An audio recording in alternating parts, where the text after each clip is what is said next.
Tonight, a big new episode. A crime that made international news is the focus of our evidence room, which will stream at 6:30 here on KPRC2+. This week, we are talking about the case against Susan Wright, who was convicted of murdering her husband in 2004. Joining us now is investigator Robert Arnold, who's talking about tonight's episode. Robert. Thank you. Yes, and it's how Susan Wright killed her husband and then what she did afterwards that made those international headlines. For those who may not remember the case of Susan Wright, she was convicted of stabbing her husband more than 193 times, then burying him in the backyard, then cleaning up the room, then going to police and filing a domestic abuse complaint against a man that she knew was already dead.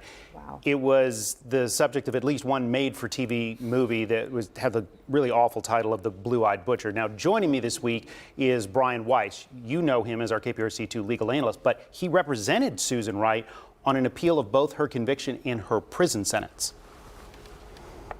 I think Susan, I've always believed that in a moment of madness, in a moment of what she believed was self-preservation, acted in the manner in which she did. Look, I think one of the narratives of this case that people will never be able to reconcile even after 2+ decades is what happened in that bedroom in West Houston that night.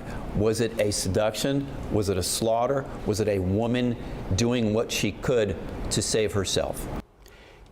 This is a truly unique perspective from a man who spent time with her and really became intimately involved in this case. He had to file those appeals on her behalf, and this is a side that you haven't heard yet. Wow. Interesting. And all these years, and I think the one thing obviously that stands out to all of us is that courtroom drama, the mattress brought in and the reenactment. I mean, we talk about, and the bed, well, the frame of the bed is still in the, we call it the evidence room, but it's the Harris County Trial Exhibit Archive. But the frame of the bed's still there, okay, along with a lot of the other evidence, the knives, the crime scene photos, the crime scene video, and one of the things that I talked about is there's all the family photos in there, and it's frightening because you don't know what goes on behind closed doors, because you look at all those photos and they just look like the stereotypical happy suburban family. Right. And he made a good point as of what actually happened. Was she defending herself, right? That was her claim. That was her claim, but obviously a jury didn't agree with that. Yeah.